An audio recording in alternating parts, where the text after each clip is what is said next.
সুরদাস আবার প্রভাতে স্নান করে গোবিন্দকে দর্শন করতে এসেছে, সেই দিন আবার সেবায়েতরা কি করেছে, সবুজ বসনি পরিয়েছে।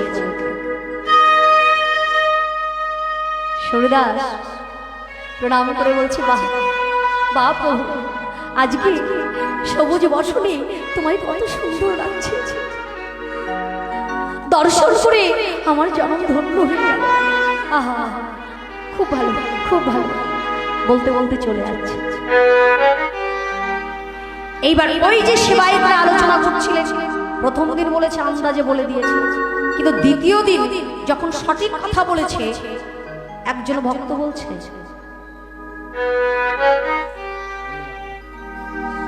বলছে না তো,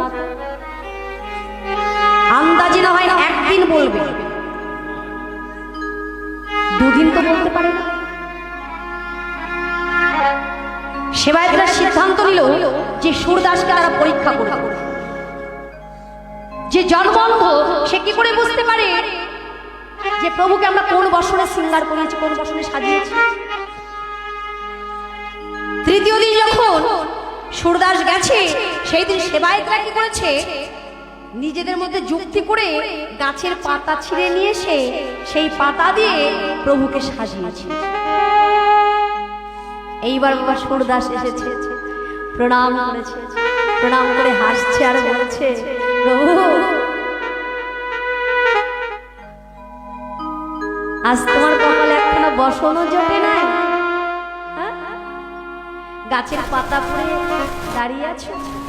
আহা,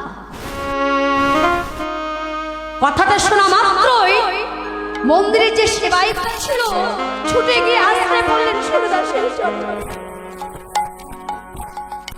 চরণ দুখানে জড়িয়ে ধরে বললেন, সুরদাস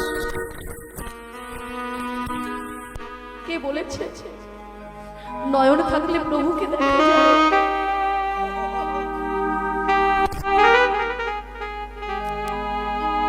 ভগবান তো আমাদেরও নয়ন দিয়েছে, কই সেই নয়ন তো তাকে দর্শন করতে পারে।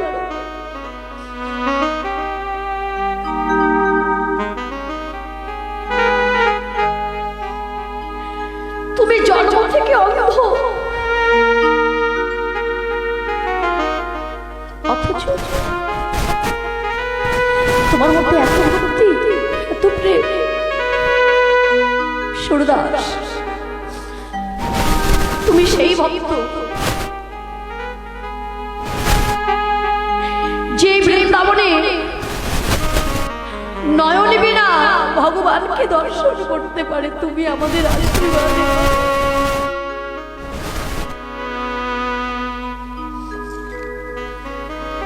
আমরাও জানো এই হৃদয় ভূমিটা পরিষ্কার করে যেন ভগবানকে ডেকে বলতে পারি, প্রভু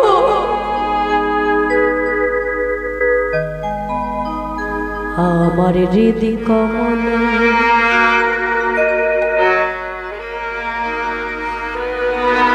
মন্দিরে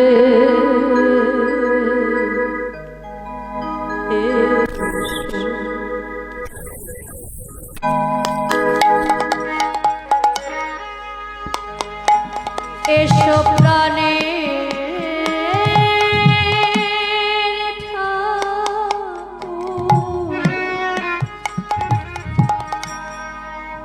গিরিধারে